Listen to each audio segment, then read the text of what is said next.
आज की जो चर्चा का प्रमुख विषय है वह यूपीएससी, जो आगामी यूपीएससी है उसमें जो आधुनिक भारत के जो प्रश्न हैं उससे संबंधित जो 50 महत्वपूर्ण प्रश्न हैं। तो जो ऐसे 23 जून 1757 के बाद के जो काल हैं उसको मुख्यतः हम आधुनिक भारत के काल विभाजन के रूप में समझते हैं और उसके बाद से लेकर जो है घटनाओं को पढ़े जाने की आवश्यकता है। तो पहला प्रश्न है कि मुर्शीद कुली खां ने राजस्व व्यवस्था की मजबूती के लिए निम्नलिखित में से किस पर अधिक जोर दिया।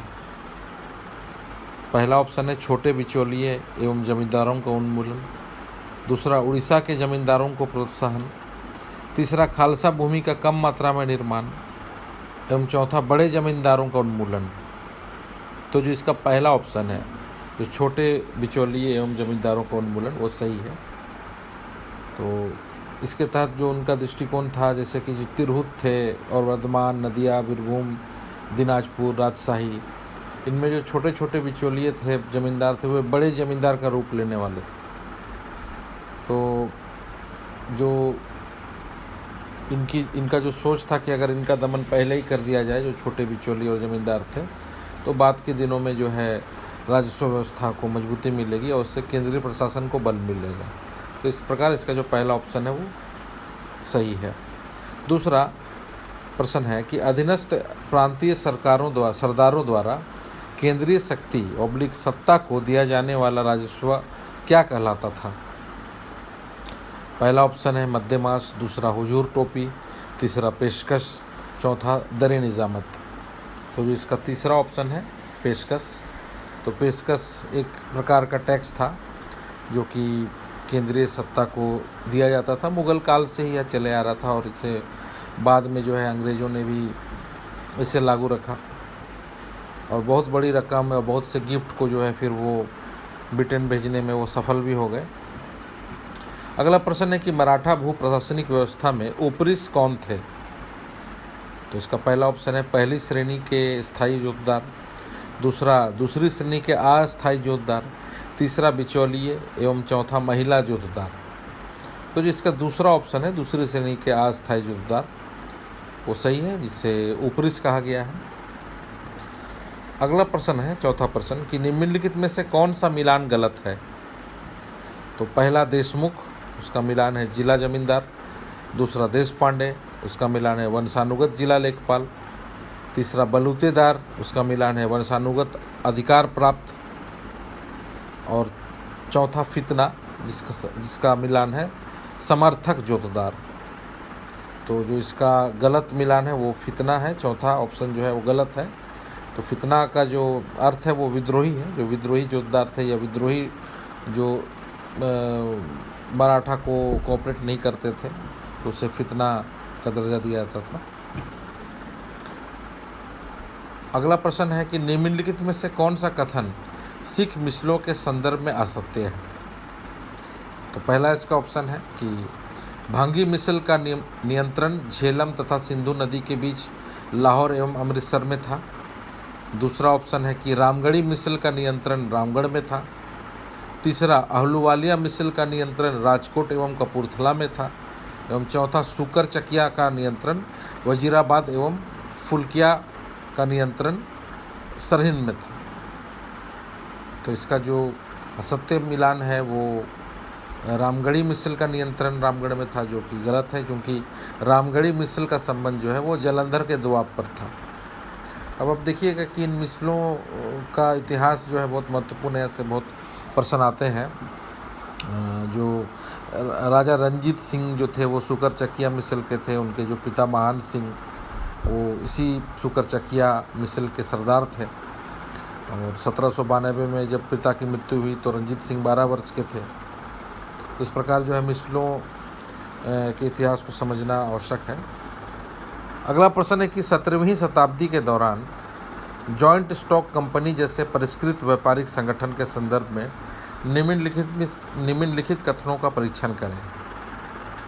तो एक कथन है कि जॉइंट स्टॉक कंपनी बड़ी संख्या में निवेशकों को अपनी पूंजी का हिस्सा बेचती थी, जिसमें बड़ी संख्या में व्यापार को प्रोत्साहन मिला।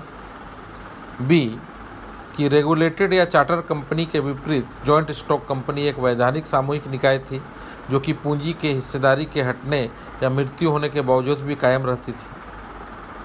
तो इसका जो पहला ऑप्शन है केवल ए सही है, दूसरा केवल बी सही, तीसरा दोनों गलत, चौथा दोनों सही। तो ये दोनों सही है, क्योंकि जब ब्रिटेन के अगर हम इतिहास को ले भारत में जो आरंभिक काल के, तो वहाँ औद्योगिक क्रांति के समय ही जॉइंट स्टॉक कंपनी की संकल्पना का विकास हो चुका है। और उसके बाद जो है भारत में जो छोटे छोटे पूंजी निवेशकों को लाभ के हित से निवेश करवाया गया और काफ़ी बड़ा मुनाफा भी कमाया। बहुत से छोटे छोटे कंपनी जॉइंट स्टॉक कंपनी के संस्थागत निकाय के माध्यम से भारत में बड़ा निवेश किया और भारत में जो है औपनिवेशिक दोहन बुरी तरह हुआ। तो इस प्रकार के जो अर्थव्यवस्था के जो सेक्शन है जो ब्रिटेन के इतिहास और ब्रिटेन के जो औपनिवेशिक शासन से संबंधित हो वो बहुत आते हैं। अगला प्रश्न है 7वां प्रश्न कि पहला नेविगेशन एक्ट कब पारित हुआ था।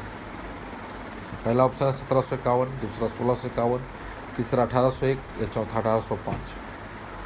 तो इसका जो सही उत्तर है वो दूसरा यानी 1651 है। जो ओलिवर जो क्रॉमवेल थे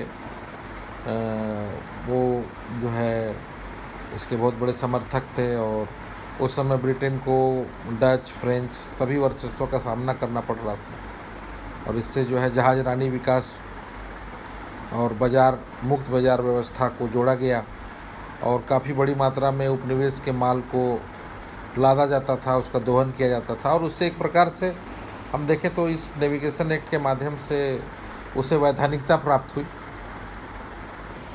अगला प्रश्न है कि आधुनिक काल के संदर्भ में कौन सा मिलान पारिभाषिक रूप से गलत है। तो इसका जो ए है, जो पहला है कि औद्योगिक पूंजीवाद, उसका मिलान है कि पूंजी पर उद्योगपतियों का अधिकार। दूसरा वाणिज्यिक पूंजीवाद, उसका मिलान है कि पूंजी पर व्यापारियों का अधिकार। तीसरा जो है मानवतावाद, उसका मिलान है कि एक विचारधारा जिसके अनुसार मनुष्य अपनी सोच के आधार पर कार्य नहीं कर सकता है। डी अगला व्यक्तिवाद, इसका मिलान है कि यह सिद्धांत आर्थिक एवं राजनीतिक मामलों में समुदाय या राज्य की अपेक्षा व्यक्ति की भूमिका पर बल देता है। तो इसमें से जो है कौन सा गलत है। इस प्रकार के जो है संकल्पनात्मक प्रश्न बहुत आते हैं यूपीएससी में। तो पहला इसका ऑप्शन है ए और डी, दूसरा ए बी सी डी, तीसरा केवल डी और चौथा केवल सी। तो जो इसका सही उत्तर जो गलत है वो केवल सी है, क्योंकि मानवतावाद को अगर आप समझे तो एक ऐसी विचारधारा है जिसमें मनुष्य अपनी सोच के आधार पर कार्य करता है, यानी अपनी सोच की स्वतंत्रता होती है। तो यहाँ चूँकि ऑप्शन में नहीं दिया गया है तो इस शब्द को ध्यानपूर्वक पढ़ें, उसमें आप हड़बड़ाए नहीं। तो इस प्रकार इसका जो सही उत्तर है केवल सी 4 हो गया। अगला प्रश्न है कि 1801 के नई अवध की संधि के अनुसार कौन सा क्षेत्र अंग्रेजों को प्राप्त होने थे। तो इसका जो पहला ऑप्शन है केवल दोआब, दूसरा दोआब एवं गोरखपुर, तीसरा दोआब गोरखपुर एवं रोहिलखंड और चौथा इनमें से कोई नहीं। तो इसका तीसरा ऑप्शन है कि दोआब गोरखपुर एवं रोहिलखंड। तो इस संधि के अनुसार जो है जो अवध की सेना है उसे 1/3 सेना रखनी थी, फिर रेजिडेंट इसमें रखा गया।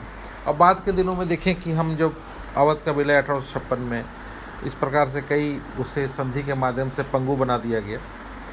तो जो यूरोपीय कंपनी थी वो इस प्रकार के संधि के माध्यम से जो देसी रियासत थी उनको पंगु बनाती थी और उनके क्षेत्रों पर कब्जा करती थी। तो इसका सही उत्तर है 3 यानी दोआब, गोरखपुर और रोहिलखंड।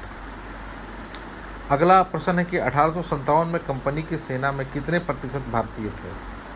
तो पहला ऑप्शन है 50%, दूसरा 68%, तीसरा 86%, चौथा 92%। तो इसका उत्तर है 86%, क्योंकि जो कि यूरोपीय जो शक्ति थी वो बहुत कम खर्च में भारतीय लोगों को रिक्रूट करती थी, तो बहुत बड़ी संख्या में थी। ऐसे सिपाही विद्रोह के समय ये आंकड़े सामने आए।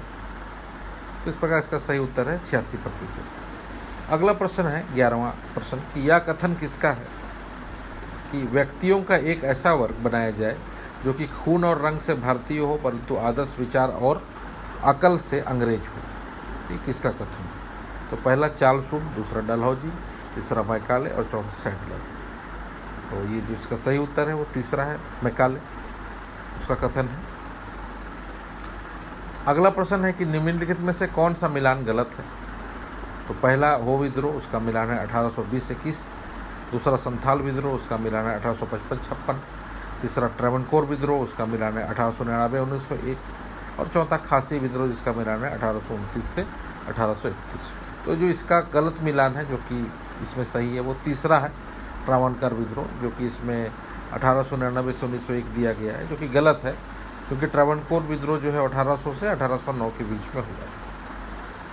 अगला प्रश्न है कि 1858 अधिनियम में सत्ता ब्रिटिश क्राउन के हाथों में आ गई, इससे पूर्व यह अधिकार किसके पास थे। तो पहला ऑप्शन है सेक्रेटरी ऑफ स्टेट, दूसरा कंपनी के निदेशकों, तीसरा ब्रिटेन के प्रधानमंत्री, चौथा कंपनी के सभी शेयर होल्डरों। तो इसका जो सही उत्तर है वो कंपनी के निदेशकों का है, क्योंकि हम अगर देखें तो रेगुलेटिंग एक्ट जो 1773 में, वहाँ बोर्ड ऑफ डायरेक्टर्स यानी कंपनी के निदेशकों की पहली प्राथमिकता सुनिश्चित की गई, और 1858 से पहले इनके निर्णय बहुत प्रमुख थे। और जो ये राजकीय सचिव है, जो सेक्रेटरी ऑफ स्टेट, ये 1858 में ही ऑलरेडी आया था, जो कि परिषद के सहयोग से कार्य किया था। तो 1857 के जो विद्रोह के बाद जो इस प्रकार की राजनीतिक संरचना में परिवर्तन आया, तो इसका सही उत्तर है कंपनी के निदेशक, जो कि दूसरा ऑप्शन है। अगला प्रश्न है कि चंपारण सत्याग्रह के संदर्भ में कौन सा विकल्प गलत कथन है। तो पहला है कि चंपारण एग्रीरियन कमेटी के सदस्य महात्मा गांधी भी थे। दूसरा, इस कमेटी ने सिफारिश की थी कि केवल 3 कठिया व्यवस्था समाप्त हो, जबकि अन्य लगान लिए जाए। अगला है ऑप्शन इसका कि बढ़ाए गए लगान में अवैध वसूली का 25% किसानों को लौटाया जाता था। और अगला चौथा ऑप्शन है कि इन सिफारिशों को 1919 चंपारण एग्रीरियन एक्ट में पारित किया गया। तो इसमें से जो मिलान गलत है वो दूसरा है, जिसमें है कि इस कमेटी ने सिफारिश की थी कि केवल 3 कठिया व्यवस्था समाप्त हो, जबकि अन्य लगान लिए जाते रहे, क्योंकि इस कमेटी ने जो अन्य लगान है उसे भी हटाने की मांग की थी और उसकी सिफारिश की थी, जो 3 कठिया व्यवस्था के अलग थी, पृथक थी, क्योंकि वो भी बहुत दोषपूर्ण थी। तो केवल 3 कठिया नहीं था, इसमें अन्य लगानों पर भी जोर दिया गया था। तो इस संदर्भ में दूसरा ऑप्शन सही होगा। अगला प्रश्न है जो 15वां प्रश्न है कि गुरु का बाग मोर्चा भारतीय स्वतंत्रता आंदोलन के किस आंदोलन के समांतर चलने वाला प्रमुख मोर्चा था। तो पहला ऑप्शन है 1905 स्वदेशी आंदोलन, दूसरा खिलाफत 1919 आंदोलन, तीसरा 1920-22 असहयोग आंदोलन, चौथा 1930 सविनय अवज्ञा आंदोलन। तो इसका जो सही उत्तर है 1920 से 22 असहयोग आंदोलन। तो इस समय जो है यह एक अकाली सुधारक कानून जो है मोर्चा था, पंजाब सरकार ने इसे बदला लिया, और जो इनके जो अपने प्रबंधन में दखल दी, जब एक कीकर के पेड़ को काटने से यह विवाद शुरू हुआ, चूँकि ये गुरु का बाग था, वहाँ उनका अपना प्रबंधन था, लंगर भी अपने चलाते थे। इस संदर्भ में जो सरकार के हस्तक्षेप ने करीब 5000 स्वयंसेवकों को गिरफ्तार किया, हालांकि बाद में इन्हें छोड़ दिया गया। और ये 1922 के असहयोग आंदोलन में गांधी जी ने भी इसमें इंटरफेयर किया था, और अंततः 1925 में गुरुद्वारा बिल भी पारित हुआ, जिसके बाद आंदोलन की समाप्ति भी हुई। तो एक बहुत बड़ी जीत थी। तो इसका सही उत्तर है 1920-22 असहयोग आंदोलन। अगला प्रश्न है कि भारत सरकार एक्ट 1935 के अंतर्गत औद्योगिक विकास प्रांतीय विषय था, परंतु किस वर्ष नवीन नीति वक्तव्य के अनुसार केंद्रीय भारत सरकार में 20 उद्योगों को समाहित किया गया था। इसका पहला ऑप्शन है 1938, दूसरा 1940, तीसरा 1945, चौथा 1947। तो इसका जो सही उत्तर है 1945 है, क्योंकि 1935 में जो औद्योगिक विकास था वो प्रांतीय विषय था, और इससे बीच में जो है एक नवीन नीति वक्तव्य पारित 1945 में किया गया, जिसमें यह बात की गई कि ये जो केंद्रीय विषय में रखे जाएं और 20 उद्योगों को समाहित किया जाए, जैसा कि 1948 के नीति में हमें स्पष्ट यह देखने को मिला। अगला प्रश्न है कि 1921 में स्थापित प्रेस कमेटी का अध्यक्ष किसे चुना गया था। तो पहला ऑप्शन है इंदुलाल याग्निक, दूसरा महात्मा गांधी, तीसरा तेज बहादुर सप्रू और चौथा मिहिर सिंह। तो इसका जो सही उत्तर है वो तेज बहादुर सप्रू है। अगला प्रश्न है कि 1770 बंगाल के सन्यासी विद्रोह के सन्यासी किसके समर्थक थे। तो पहला ऑप्शन है रामानंद, दूसरा शंकराचार्य, तीसरा गौतम बुद्ध, चौथा चैतन्य। तो इसका जो सही उत्तर है वो है दूसरा शंकराचार्य, जो कि अद्वैतवाद के समर्थक थे। और ये सन्यासी जो है काफ़ी संख्या में जो है सन्यासी विद्रोह के रूप में, जिसे कुछ इतिहासकार प्रथम नागरिक विद्रोह भी मानते हैं। तो इस संदर्भ में इसका सही उत्तर है शंकराचार्य, जो दूसरा ऑप्शन। अगला प्रश्न है कि किस वायसराय के कार्यकाल में भारत ने गोल्ड स्टैंडर्ड को पहली बार अपनाया था, यानी सोना स्टैंडर्ड जो है। तो पहला ऑप्शन है डलहौजी, दूसरा लिटन, तीसरा रिपन, चौथा करजन। तो इसका जो सही उत्तर है करजन। 1905 में जो है भारत ने गोल्ड स्टैंडर्ड को अपनाया था। अगला प्रश्न जो 20वां प्रश्न है कि मुस्लिम लीग ने कब डिवाइड एंड क्विट स्लोगन को पारित किया था। तो इसका पहला ऑप्शन 1940, दूसरा 1942, तीसरा 1943 और चौथा 1944। तो इसका सही उत्तर है 1943 है, क्योंकि इसी वर्ष जो है कराची सत्र हुआ और उसमें यह स्लोगन डिवाइड एंड क्विट का पारित किया गया था, क्योंकि क्विट इंडिया मूवमेंट का विरोध भी ये कर रहे थे। अगला प्रश्न है कि विस्काउंट सैमुअल ने भारत के किस नेता के बारे में कहा था कि अपना नेतृत्व प्रदान कर भारतीय जनता को अपनी कमर सीधी करना सिखाया एवं अपनी आंखों को ऊपर उठाना सिखाया। तो ये किस नेता के बारे में कहा गया। तो पहला है भगत सिंह, दूसरा चंद्रशेखर आज़ाद, तीसरा तिलक और चौथा महात्मा गांधी। तो इसका सही उत्तर है महात्मा गांधी। अगला प्रश्न है कि द्वितीय गोलमेज के संदर्भ में कौन सा कथन असत्य है। तो इसका पहला ऑप्शन है कि द्वितीय गोलमेज में गांधी जी एकमात्र कांग्रेस प्रतिनिधि थे, दूसरा एनी बेसेंट एवं मालवीय व्यक्तिगत रूप से इंग्लैंड गए थे, तीसरा 1 दिसंबर 1931 को सम्मेलन बिना किसी ठोस निर्णय के समाप्त हुआ, और चौथा इस सम्मेलन में भारतीय संघ की रूपरेखा पर कोई विचार नहीं हुआ। तो इसका जो चौथा ऑप्शन है वो सही है, जो कि गलत है इस कथन में, क्योंकि भारतीय संघ की रूपरेखा पर विचार इसमें किया गया था, लेकिन बहुत ठोस निर्णय नहीं हुए थे। तो इस प्रकार के जो सम्मेलन होते हैं या चार्टर एक्ट हैं, उसकी बारीकी को हमें समझना चाहिए, उसे अक्षरशः जो है याद करना चाहिए, क्योंकि इस प्रकार के प्रश्न बहुत दुविधा में डालते हैं। अगला जो 23वां प्रश्न है कि 1929 के जिन्ना की 14 सूत्री मांगों में कौन नहीं था। तो पहला ऑप्शन है कि भारतीय संविधान संघात्मक हो और अवशिष्ट शक्तियाँ केंद्र को दी जाएँ, दूसरा भारतीय संविधान संघात्मक हो और अवशिष्ट शक्तियाँ प्रांतों को दी जाए, तीसरा केंद्रीय विधानमंडल में अल्पसंख्यक को पर्याप्त प्रतिनिधित्व मिले, और चौथा सिंध को बम्बई से पृथक किया जाए। तो ये बहुत आसान सा प्रश्न, अगर आप पहले ऑप्शन को ही देखें कि भारतीय संविधान संघात्मक हो और अवशिष्ट शक्तियाँ केंद्र को दी जाए, ये गलत है, क्योंकि जिन्ना इसकी वकालत करते थे कि जो अवशिष्ट शक्तियाँ हैं वो प्रांतों को दी जाए, क्योंकि 1928 के मोतीलाल जो नेहरू रिपोर्ट थे उसके प्रत्युत्तर में जिन्ना ने 14 सूत्री मांगों को रखा। वो यह दिखाना चाहते थे कि जिस प्रकार लॉर्ड बर्केनहेड के चैलेंज पर नेहरू रिपोर्ट 1928 में आई, तो मैं भी किस प्रकार 1929 में 14 सूत्री मांगों को रखकर एक प्रकार से पृथक संविधान का जो है रूपरेखा या ब्लूप्रिंट तैयार कर सकता हूँ। अगला प्रश्न है कि 1813 के चार्टर एक्ट में भारतीय शिक्षा के प्रचार प्रसार के लिए कितनी धनराशि की व्यवस्था की गई थी। तो इसका जो पहला ऑप्शन है वो 50,000, दूसरा 1 लाख, तीसरा 1.5 लाख, चौथा 2 लाख। तो इसका जो दूसरा ऑप्शन है 1 लाख, वो सही है। 25वां प्रश्न है कि भारत मित्र समाचार पत्र के संपादक कौन थे। तो पहला इसका ऑप्शन है भारतेंदु हरिश्चंद्र, दूसरा बाल मुकुंद गुप्त, तीसरा मदन मोहन मालवीय और चौथा बालकृष्ण भट्ट। इसका सही जो उत्तर है बाल मुकुंद गुप्त। तो भारत मित्र जो है वो हिंदी समाचार पत्र था और बाल मुकुंद गुप्त इसके संपादक थे।